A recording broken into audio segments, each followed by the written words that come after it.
Salut les loulous. Coucou les loulous, comment ça va? Ça va bien? Bah, nous ça va plutôt pas mal. Hein, Ouais.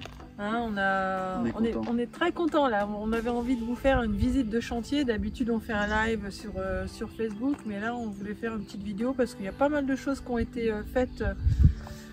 Donc on s'était arrêté au mur porteur. Ah ouais. La dernière fois. Il s'est passé des choses. Hein. Ouais, c'est passé des choses. Donc on a officiellement commencé le 4 avril. Là, on est le 29 mai. Et on va vous montrer un petit peu l'avancée du chantier à partir du mur porteur, bien sûr, puisque vous avez déjà eu la vidéo du sol, de la dalle. Pas la dalle, mais en tout cas tout ce qui a été isolation, préparation avant dalle. Donc, gros boulot aussi qui a été fait là. Et là c'est du visuel maintenant. Donc si vous nous suivez sur Facebook, vous voyez pas tous les jours mais de temps en temps régulièrement l'avancée du chantier. Vidéo de sur Instagram même, ouais. Et donc vous voyez que ça va très vite, c'est une grosse œuvre et donc ouais, forcément après tout de suite ça s'impose. Ouais. Je vois de loin. Donc on va faire le tour avec vous, on va vous expliquer des petites choses qui peuvent vous être utiles pour vous, pour démarrer votre chantier, pour peut-être vous êtes dedans déjà et vous avez peut-être besoin d'informations, je ne sais pas, ou de futurs chantiers. Donc on va vous montrer un petit peu, on ne va pas rentrer dans le détail dans cette vidéo là, mais il y aura quand même pas mal d'explications sur tout ce qu'on a fait. Des choses qu'on avait faites à Grand Fresnoy sur le premier Earthship, des choses qu'on n'a pas refaites là, et pourquoi on a choisi ça, et pourquoi peut-être qu'on n'aurait pas dû. Ils veulent en savoir des choses. Non, mais moi j'ai envie de partager tout ça aussi, ça peut aider. Voilà, alors bah c'est parti, vous nous suivez, d'accord?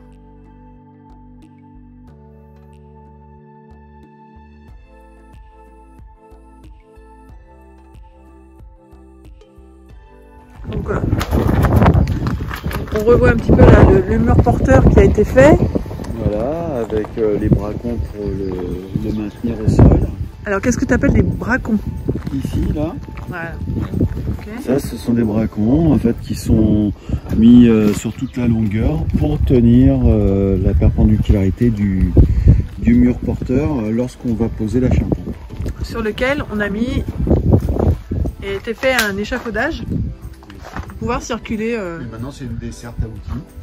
Voilà, c'est l'étagère.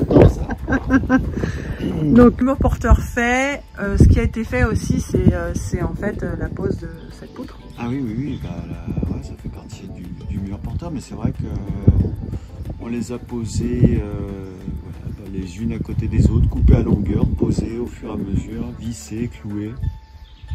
Et bah là, la différence avec Grand Fresnoy, c'est qu'à Grand Fresnoy, on avait fait on va dire du lamelé collé, on avait mis plusieurs planches collées les unes à côté des autres et clouées, 1 cm par 30 cm, là par 5 mètres de long.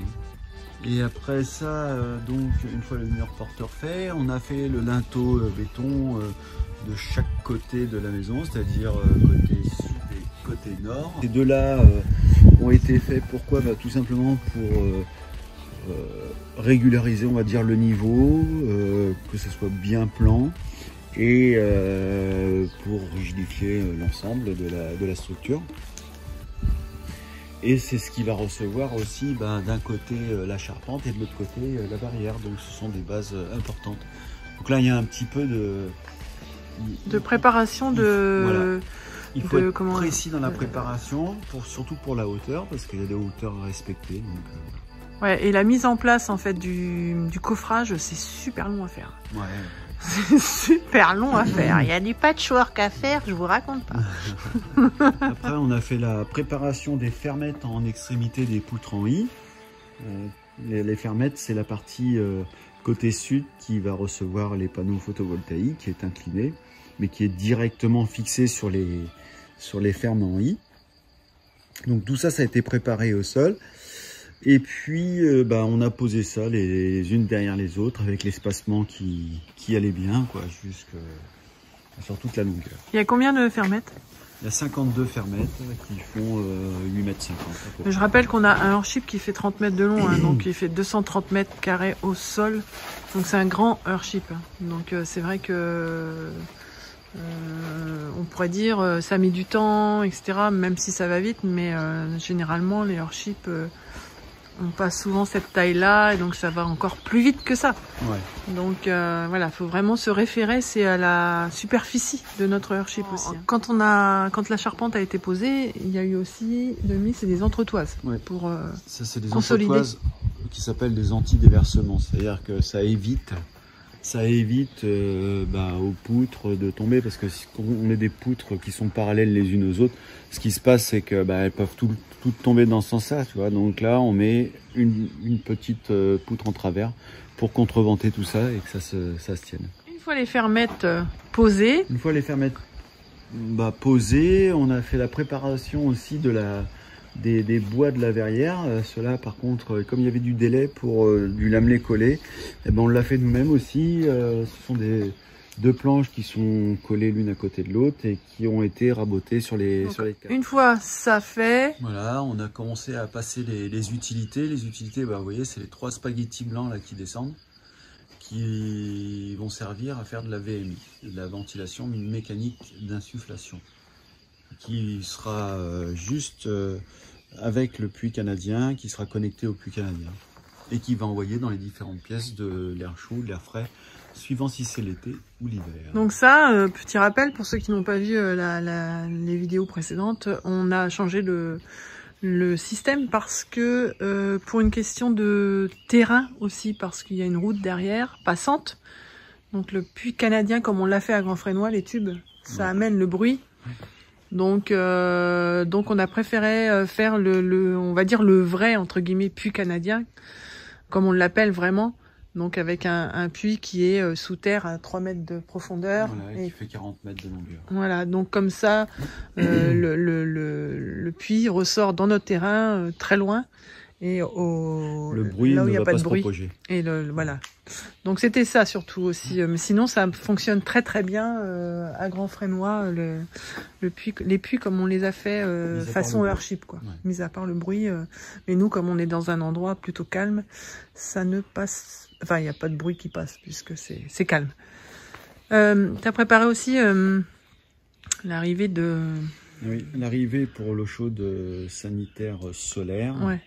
Donc en façade, il n'y aura pas que les panneaux photovoltaïques, il y aura aussi un panneau qui va servir pour l'eau chaude sanitaire et pour réchauffer l'eau chaude de notre ballon d'eau chaude. Quand en été, il fera plein soleil. Donc là, le choix de mettre un seul panneau, contrairement à Grand Fresnoy, il y a 2 panneaux. Là, tout simplement, c'est qu'on est dans une région où il y a 3 fois plus de luminosité, 3 fois plus de soleil, donc voilà. Il n'y a pas besoin de 2 panneaux. Ouais, mais déjà, même Grand Fresnoy, c'est un peu même. C'est déjà pas mal, hein, parce que c'est surdimensionné. Ça bouillonne. Ouais. Et après, sous la charpente, on a posé le film blanc. Vous voyez là, c'est le pare-vapeur.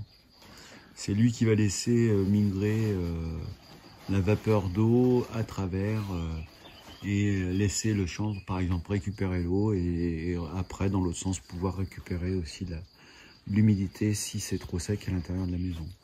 Donc le chanvre a un peu la même utilité que le pare-vapeur. Pas tout à fait. Le chanvre, lui, il va récupérer l'humidité et le pare-vapeur, lui, il laisse passer. Il laisse filtrer. D'accord, oui, mais le chanvre la restitue quand même. Oui, c'est ça. Une fois le pare-vapeur posé, il y a eu les tasseaux qui ont été posés. Voilà, on a mis des lithots parce qu'avec le poids du chanvre qui va se trouver au-dessus, on met à peu près 50 kg par mètre cube. Ce qui fait que dans une travée, là, il y a une centaine de kilos. Et donc une centaine de kilos, simplement si on avait posé que le pare-vapeur avec les agraves, on aurait tout retrouvé par terre. Donc il faut mettre du litonnage. Litonnage qu'on a arrosé parce qu'il faisait très chaud et donc très sec. Et alors la petite astuce qui est géniale, arroser pour le rendre plus tendre et pour que ça n'éclate pas quand on le cloue. Donc ça c'est une super astuce. Qu'on n'a pas eu besoin de faire à Grand Fresnoy parce qu'on n'avait pas on n'était pas dans les mêmes périodes. Ouais. Il pleuvait dessus de toute façon. Donc voilà, là on a vraiment fait le chantier, deux chantiers à des périodes complètement différentes, donc avec des astuces différentes. Et la partie, on va dire la plus longue, la plus sympathique, longue, et le chanvre. Le chanvre. Alors, qu'est-ce que c'est le chanvre? Ce n'est pas un mauvais choix. Attention, on va vous expliquer. D'accord? Mais on a refait ce choix, puisqu'on a fait le même choix qu'à Grand Fresnoy, parce que c'est vraiment très confortable, très agréable à travailler aussi. Oui. Mais c'est très long. Le problème, c'est que ça arrive en botte de 200 kg, qu'il faut décompacter, qu'il faut carder pour l'aérer, et après, il faut la recompacter. Alors, bien moins que sous forme de ballot quand elle arrive, mais il faut recompacter un petit peu pour amener la bonne densité partout.